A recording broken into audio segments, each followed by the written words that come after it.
తినే కొన్ని ఆహార పదార్థాలు క్యాన్సర్ ప్రమాదాన్ని పెంచుతాయి. అందుకే అవి ఏమిటో తెలుసుకొని వాటికి దూరంగా ఉండడం మంచిది. ఇంతకీ క్యాన్సర్ ముప్పు వేటి వల్ల వస్తుంది? మనం జీవించడానికి మరియు ఆరోగ్యంగా ఉండటానికి ఆహారం చాలా అవసరం. అయితే ఆ ఆహారం మనకు హాని చేసేదే అయితే దాన్ని దూరం పెట్టడం ఎంతో అవసరం. అవును, మనం తినే కొన్ని ఆహార పదార్థాలు మనకు హాని కలిగిస్తాయని మీకు తెలుసా? మనం ఎంతో ఆరోగ్యకరమైన ఆహారం తిన్నా అది కొన్నిసార్లు శరీరానికి తీవ్రమైన హాని కలిగిస్తుంది. ముఖ్యంగా కొన్ని ఆహారాలు క్యాన్సర్ ప్రమాదాన్ని కూడా పెంచుతాయి. కాబట్టి ఏ రకాల ఆహారాలు క్యాన్సర్కు దారితీస్తాయో తెలుసుకొని వాటిని దూరంగా ఉంచడం మంచిది. మనకు ఇష్టమైన ఆహారాల్లో చాలామంది ఇష్టంగా తినే మాంసాహారం క్యాన్సర్కు కారణమవుతుంది.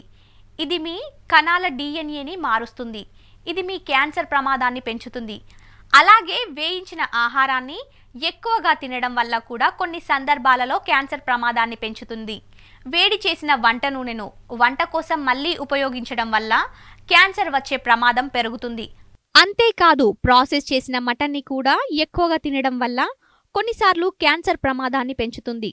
సాల్టెడ్ ఫిష్ వంటి స్టాల్ ఫుడ్స్ కూడా క్యాన్సర్కు కారణమవుతాయి. మరీ ముఖ్యంగా బీఫ్ మరియు మటన్ వంటి రెడ్ మీటాలను ఎక్కువగా తీసుకోవడం వల్ల క్యాన్సర్ వచ్చే ప్రమాదం ఉంది. కాబట్టి మీరు వీటిని తీసుకోవడం కూడా పరిమితం చేయండి. మరియు చక్కెర అధికంగా ఉన్న ఆహారాలు, అధిక చక్కెర కలిగిన శీతల పానీయాలు, ఇతర రసాయనాలు మరియు చాలా తీపి ఆహారాలు కొన్ని క్యాన్సర్ల ప్రమాదాన్ని పెంచుతాయి.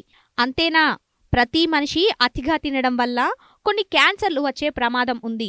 కాబట్టి మద్యం కూడా తగ్గించండి. మద్యం మానేస్తే మొత్తం ఆరోగ్యానికి మంచిది. హైడ్రోజనేటెడ్ కొవ్వులకు బదులుగా నెయ్యి, కొబ్బరి నూనె, వేరుశెనగ నూనె ఉపయోగించడం మంచిది. ఇక ఈ కాలంలో ఎక్కువగా యూత్ ఉపయోగిస్తున్న ఎనర్జీ డ్రింక్స్ తాగకపోవడమే మంచిది. అలాగే సిగరెట్లు, బీడీలు వంటివి కాల్చకూడదు. పొగకు ఉత్పత్తులు క్యాన్సర్ కారకాలుగా పనిచేస్తాయి. ఎండలో ఎక్కువగా ఉండకండి. సూర్యకాంతి నుండి రక్షణ అవసరం. ఇండోర్ మరియు అవుట్డోర్ వాయు కాలుష్యాన్ని తగ్గించండి. ముఖ్యంగా క్యాన్సర్ రాకుండా ఉండాలంటే ఆరోగ్యకరమైన ఆహారం తీసుకోవాలి. శారీరక వ్యాయామం తప్పనిసరి. తల్లిపాలు శిశువులో రొమ్ము క్యాన్సర్ ప్రమాదాన్ని తగ్గిస్తుంది. అలాగే పిల్లలకు హెపటైటిస్ బి మరియు హెచ్పివికి వ్యతిరేకంగా టీకాలు వేయాలి. ఇలా క్యాన్సర్ కారకాలను ముందు నుంచే గుర్తించి దూరంగా ఉంచడం మంచిది.